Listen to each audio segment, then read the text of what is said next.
माँ, मैं कैसे रह पाऊंगी तुम्हारे बिना? जैसे मैं रह पाई थी अपनी माँ के बिना। बेटा, हमें अच्छे की तलाश में घर से निकलना पड़ता है। अगर ऐसे डरती रहोगी तो सारी जिंदगी कैसे गुजारोगी? माता पिता का कर्तव्य है अपने बच्चों को जिंदगी के तमाम उतार और चढ़ाव सिखाना। तुम्हें जाना होगा पर्वत के उस पार कुछ नए रंग सीखने के लिए। और हम पक्षियों की तो जिंदगी में कोई एक ठिकाना है ही नहीं। मैं ज्यादा उड़ नहीं सकती, मैं बहुत बूढ़ी हो गई हूँ। लेकिन मैंने अपने बड़ों से यही सीखा है कि कैसे अपनी जिंदगी में सीखी हुई बातों को अगली नस्ल में मुंतकिल करते हैं। ये सच है कि अब शायद मैं ज्यादा देर जी ना पाऊँ। नहीं माँ, नहीं, ऐसे तो ना कहो। हाँ, ये सच है और इसे झुठलाया नहीं जा सकता। पर्वत के उस पार बहार का मौसम है। जाओ, अपनी जिंदगी की खुशियाँ ढूंढो।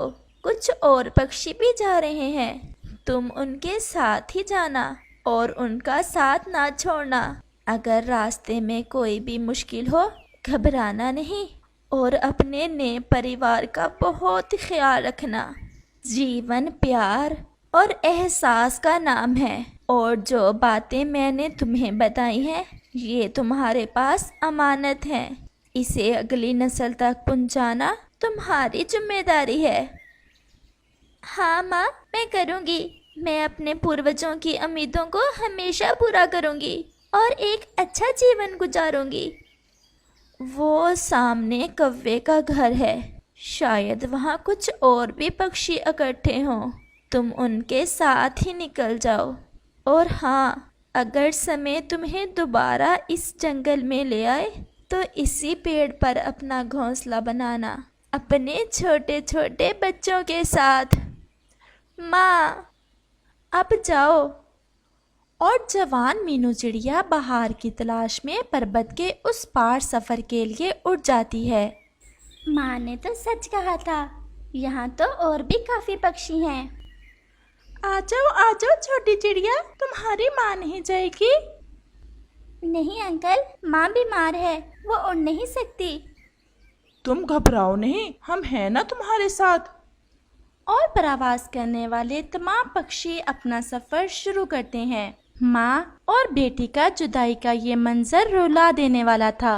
वह सब पक्षी नदी के ऊपर से गुजरते हैं। मीनू चिड़िया पहली बार इतना लंबा सफर कर रही थी। वो एक नई दुनिया देखने के लिए बहुत खुश थी, लेकिन साथ ही साथ अपनी माँ से दूर जाने का गम भी उसे बहुत था। उड़ते उड़ते वो दूसरे जंगल पहुँच जाते हैं और फिर शाम भी हो गई थी। वो सब एक पेड़ पर बैठ जाते हैं। रात गुजारने के लिए ये जगह ठीक है, हम सब पक्षी यहीं रात गुजारेंगे। फिर मीनू चिड़िया तोते से कहती है, अंकल, और कितना समय लगेगा? कितना सफर है अभी? मैंने ये सफर अपनी जिंदगी में दूसरी बार किया है। हम कल शाम होने से पहले पहले पहुंच जाएंगे। अंकल, क्या वो जंगल बहुत सुंदर है?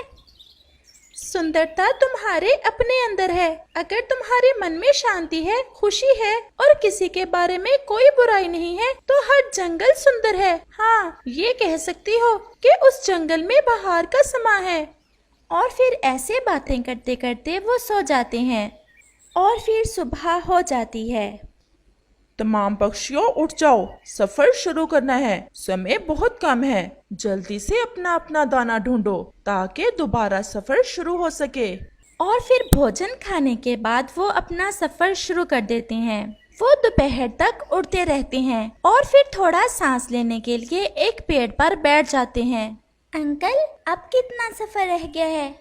वो जो पहाड़ नजर आ रहे हैं उनके पार जाना है हमें। हाँ, वो तो पास ही है। अब तो सफर थोड़ा ही रहता है। और वो फिर से उड़ते हैं और वो जल्द ही पहाड़ों की दूसरी दिशा नए जंगल में पहुंच जाते हैं। तोते अंकल, मेरा ये पहला सफर है, क्या मुझे अकेले रहना होगा यहाँ? नहीं छोटी चिड़िया, कोई तुम्हारा इंतजार कर रहा होगा। तुम घबराओ नहीं। कौन? तुम्हें खुद ही पता चल जाएगा। और फिर तमाम पक्षी अपना अपना ठिकाना ढूंढने लग जाते हैं। और फिर मीनू चिड़िया नदी के पास एक पेड़ पर बैठ जाती है। उसका मन बहुत उदास हो रहा था। उसे अपनी माँ की बातें याद आ रही थी, लेकिन उसे अपनी माँ से किया हुआ वादा पूरा करना था और एक नए और अच्छे जीवन की शुरुआत करनी थी। माँ, वो देखो, दूसरे जंगल से पक्षी आए हैं। हाँ बेटा, हमारे जीवन में तो सफर करना ही पड़ता है। और फिर अचानक से चिड़िया के बेटे की नजर मीनू चिड़िया पर पड़ती है। माँ, वो पक्षी हमारे परिवार से है। हाँ बेटा, हाँ, वो तो हमारे परिवार से ही लग रही है। चलो पूछते हैं उससे। और फिर वो दोनों माँ बेटा मीनू चिड़िया के पास चले जाते हैं। बेटा, तुम भी दूसरे जंगल से आई हो? जी आंटी, मेरी माँ बीमार थी, वो सफर नहीं कर सकती थी, मैं अकेले ही आई हूँ। मीनू चिड़िया ने एक ही सांस में तमाम बात बता दी। तुम्हारी माँ का नाम क्या है? लक्ष्मी। लक्ष्मी है मेरी माँ का नाम। तुम लक्ष्मी की बेटी हो? मेरी बेटी कितनी सुंदर हो तुम। पता है, जब हम पिछले साल बाहर के मौसम में उस जंगल में गए थे तो तुम्हारी मामा ने हमें कितना मान और सम्मान दिया था और खाने को भोजन भी दिया। तब तुम बहुत छोटी थी। मेरी बच्ची, चलो तुम मेरे साथ हमारे घर चलो। मीनू चिड़िया को उस चिड़िया की बातों में अपनी माँ जैसा प्यार नजर आया और फिर मीनू चिड़िया उनके साथ उनके घर चली जाती है। बेटा, ये घर अब तुम्हारा है। ये मेरा बेटा है, थोड़ा शरारती है लेकिन समझ जाएगा समय के साथ। मीनू चिड़िया उसकी तरफ देखकर शर्मा जाती है। और फिर कुछ दिनों बाद वो चिड़िया अपने बेटे की शादी मीनू चिड़िया के साथ कर देती है और मीनू चिड़िया अपनी नई जिंदगी की शुरुआत करती है। और फिर वो उस जंगल में हंसी खुशी का जीवन बिताने लगती है। माँ, मैंने सीख लिया माँ तुम्हारे बिना रहना।